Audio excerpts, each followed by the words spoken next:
Hello everyone, welcome back to my channel today. It feels like a while since I've done just a normal sit down video like this, so I'm super excited to dive into the topic that we're going to discuss today, and that is working from home. Also, I just got a new microphone and also a new camera, so let me know if this setup looks good, sounds good, whatever. So, working from home I feel like is an interesting topic. So I've been working from home now for about 1 year, ever since, last March the world went a little crazy, and I'm a writer, so I feel like my job is usually dealt with, Adobe Premiere, Adobe Illustrator, all these technological apps that are on a computer, no matter if you're sitting inside a cubicle or sitting on your deck, you know what I mean? No matter what, your job is based off of your technology that you have. So with that being said, in my position, I've been working for 1 year remote now, and I have to say I absolutely love it. And I think it's actually one of the only good things that has come from this past year,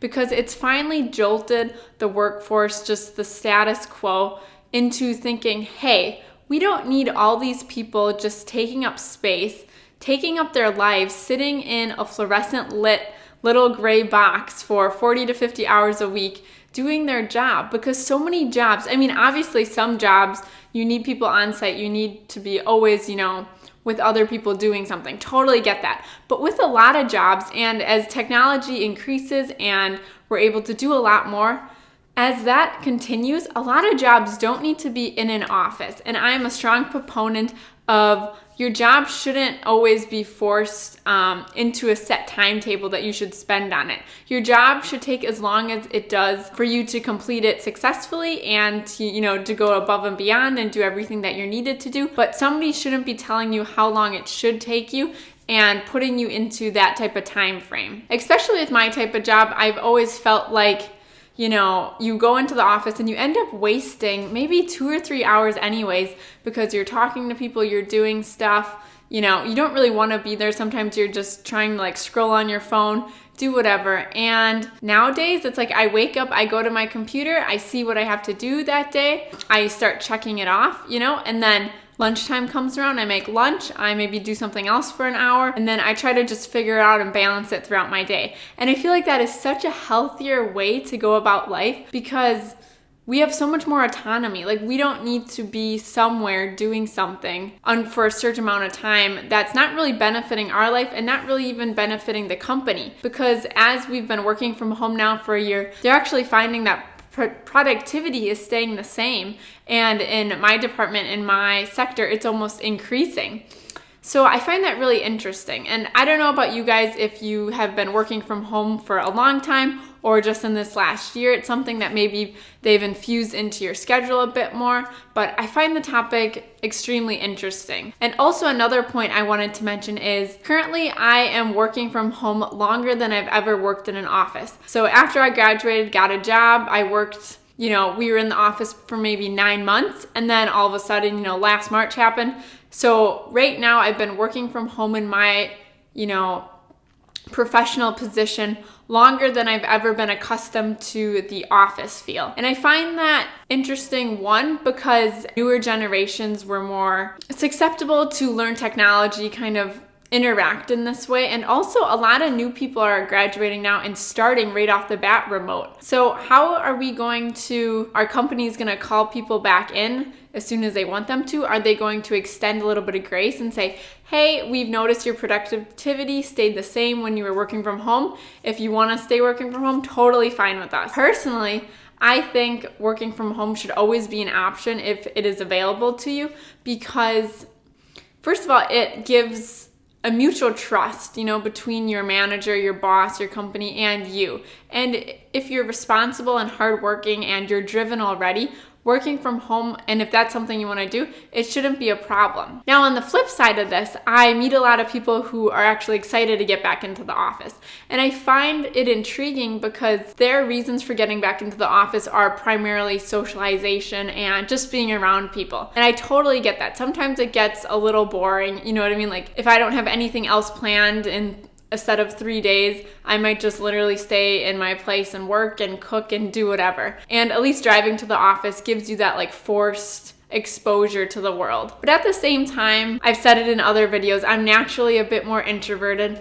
So I don't mind it as much. And I like writing, and I'm a writer. That's my position. So I don't even mind communicating through emails more or doing stuff that way, because I feel like that's how my brain and my thoughts usually gets translated the best anyways. But I just wanted to come on here and talk about that a little bit. Let me know what your experiences are working from home.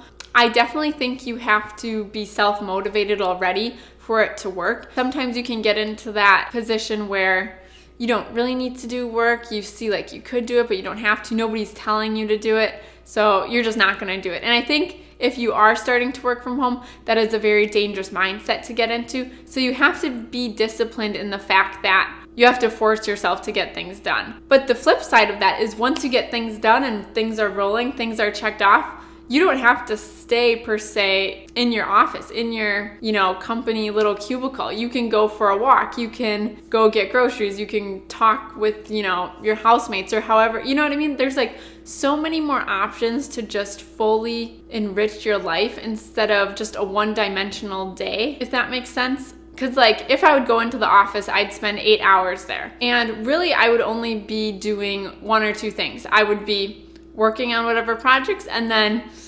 taking bathroom breaks and walking around and maybe seeing somebody, saying hi.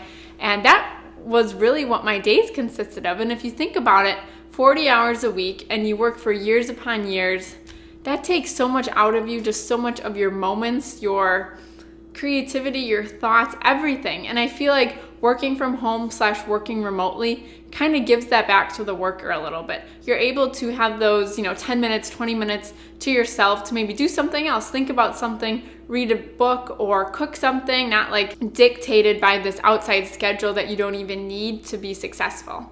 But that's just kind of my thoughts. It's definitely something weird looking back. I've only worked from home in the last year, but I don't know, I just really love it and I'm a huge proponent for it. It's kind of interesting with this whole situation going on now because I know people that their companies are asking them to come back and it's almost mandatory. And then I know other companies that are taking a more relaxed approach to it and saying, if you guys don't want to, we'll be flexible. You don't have to. My department actually hired remote people as we've been on, and these people will always stay remote. So I definitely think this will also change the landscape of everything. In 20 years, I should backtrack. So like a year ago, how many positions out of all the jobs offered in the United States were remote? Versus now, what's the breakup? Is it, 20% more, 50% more? How many more remote jobs are going to be permanently remote? And what's that going to do to the, just this landscape of companies, businesses, everything like that? Because obviously if 50 or 20% more people are working from home, that means locations and space and offices don't have to be used as frequently then, and then that kind of rolls into, will like industrial parks start to be phased out and all this stuff. Also, a lot of corporations have huge headquarters, hundreds upon hundreds of rows of cubicles, everything like that. And even now when I walk into my office, it's like to pick up something, you might see 20% of the people there, all the cubicles are empty. It's just interesting. All that wasted space. Who knows if those people will ever come back? But I definitely think it's one of the only good things that has come out of all the weirdness and craziness of this last year. And it's something that hopefully as a society will hold on to that type of mindset, at least with that type of topic, if that makes sense. But hope you guys enjoyed this video, and if you did, make sure to give it a thumbs up. And I'm really excited, so I'm also going to be doing more interviews and podcast-like videos as well, just with guests I find interesting. I have some coming up in the future, so make sure to check out those. And yeah, hope you guys have a great rest